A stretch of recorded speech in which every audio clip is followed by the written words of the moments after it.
Now, breaking news from Carol Evans. We are following that breaking news where Minnehaha Academy, a portion of the building has collapsed. We did speak with school officials a short time ago, and they tell us all students are accounted for. If you take a look at these pictures from Sky 11, you can see smoke rising from a portion of the building. That's the area that has collapsed. MPD now confirming to us that one person has died. 3 of those patients are critical, 4 serious. I tell you, all the streets around this area are blocked. It was even tough for our crew to get here to the staging center. Reporter Adrienne Broaddus from our affiliate KARE 11 on the scene. Here in Chanhassen, Minnesota, the crowd continues to grow outside of Paisley Park.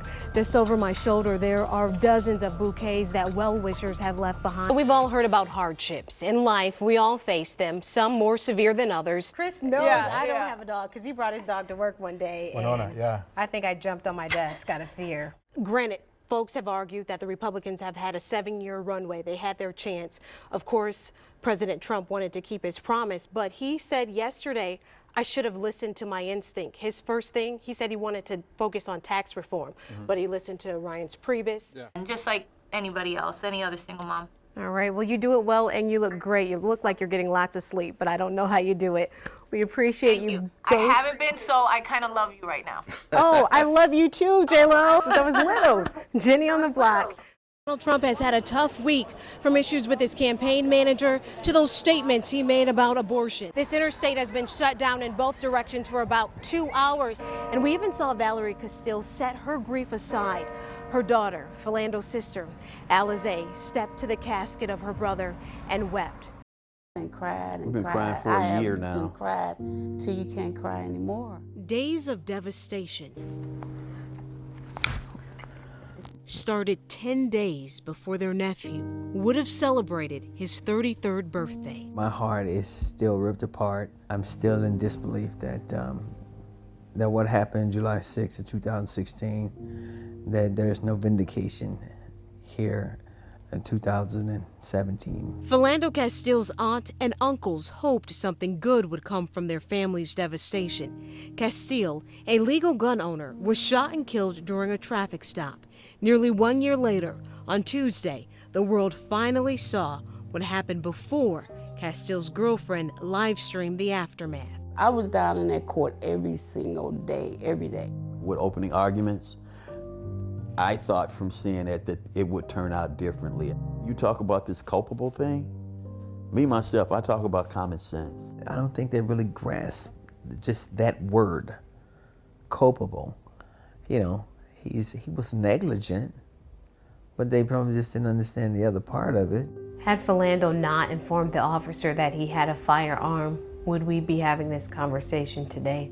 Probably not. Everybody's confused. They're confused on the verdict itself. Yeah. But they're confused on what do. Do we stand up and chant? Is that gonna get anything done? If you all had the green light to fix it, whatever it is that you see as the problem, what would you do? Do we go to our legislators, our lawmakers, our governors and mayors and ask them to do something? But what do you ask them to do? What bothers me to even say, we have to tell our young black kids how to act when they're encountered with the police. For Clarence, he wants to do more than talk. He wants to wear the uniform. He hopes to start training behind the walls of the St. Paul Police Department. What I really want to do is be able to go in and talk to our young children, our future generations, with this uniform on and let them know the police is nothing to fear. Yeah. And even after all of this, you still want to be a reserve officer? I still want to do it because I think I have an obligation to our future generation. We'll share with these kids on how to handle situations, educate our kids, coming from somebody in a uniform, somebody of color. That's my plan. This was my plan before Phil got shot and killed. It got sidetracked, set to the side because I couldn't do it. Philando didn't have any children. His children were those 500 students up there at J.J. Hill. And I want to be able to touch those kids and give them some hope, some faith, some trust. Carla, Summit Avenue opened about 4 minutes ago, and soon as police reopened this stretch of Summit Avenue to traffic, protesters took over this section of Summit, blocking cars. And we've seen this throughout the day. After those 20 people were arrested earlier today, 15 of them were cited and released, including that gentleman right there who's back out here protesting. He's wearing that white shirt with the message "Truth" on the back. At this hour, 10 people have been booked and they're sitting in jail, and others are being processed. After 20 days, St. Paul police arrested people occupying outside the governor's mansion. This is unlawful! One woman dragged by her feet. Christian Luger was among those 20 arrested for unlawful assembly. Not until the cops come and try to impede on that love where it goes wrong. All the crime that's going on in our cities right now, all the people selling drugs, being raped, being murdered, you have all of these officers down here for these 30 people? That's ridiculous. It's unacceptable. Unacceptable. I could not argue with you on that point. I'm after a specific objective at this moment. Is that something that we can try and accomplish together or independently? That's what we're looking for, is to have people up on the sidewalk so that people can drive by and see this. Mayor Coleman called some occupiers, like this teen who lunged at police, defiant and dangerous. As others treated his burning eyes and lungs with milk, the outrage continued.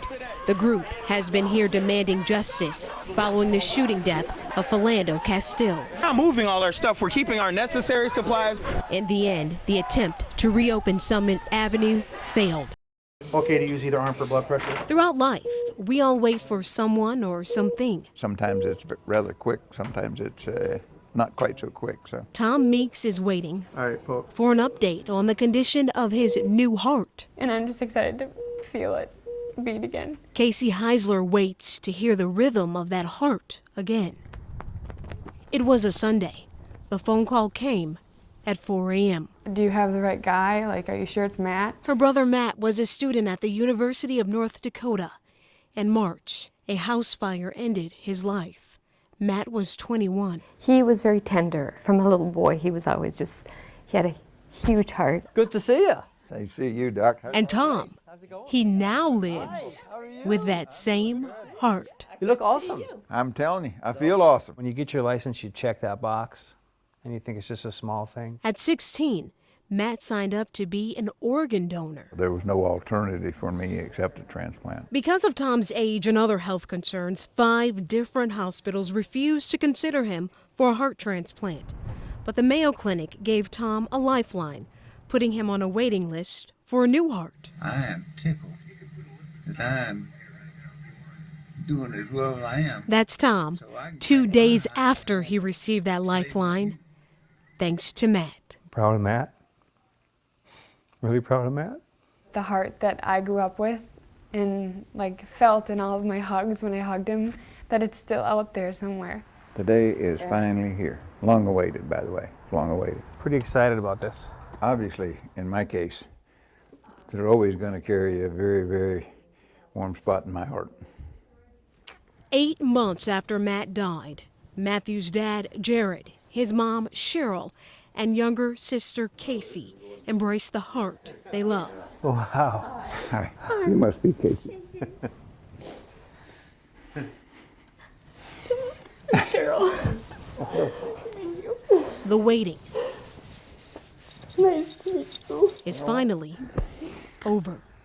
One more, Jared. Hey, oh man. I woke up this morning and told So nice to meet you. Matt that Mom and Dad's coming today. This is his graduation picture. Both families shared memories. Is this you? And created new ones. Add friend. Because of Matt, Oh, what a good picture. Tom gets more time with his wife, Ann, and their 4 grandchildren. Would you like to listen to your brother's heart? And the Heislers get to hear from Matt again. A sister who only wanted to feel her brother's heart now gets to hear it.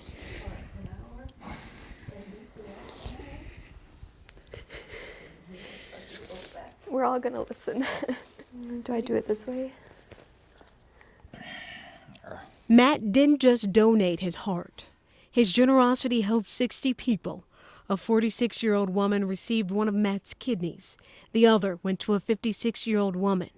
The life of a 61-year-old man was saved by Matt's gift of a liver. Thank you.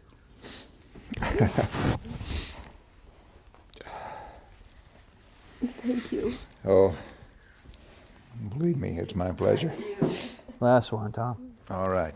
Comfort found in a moment, well worth the wait. It's awesome.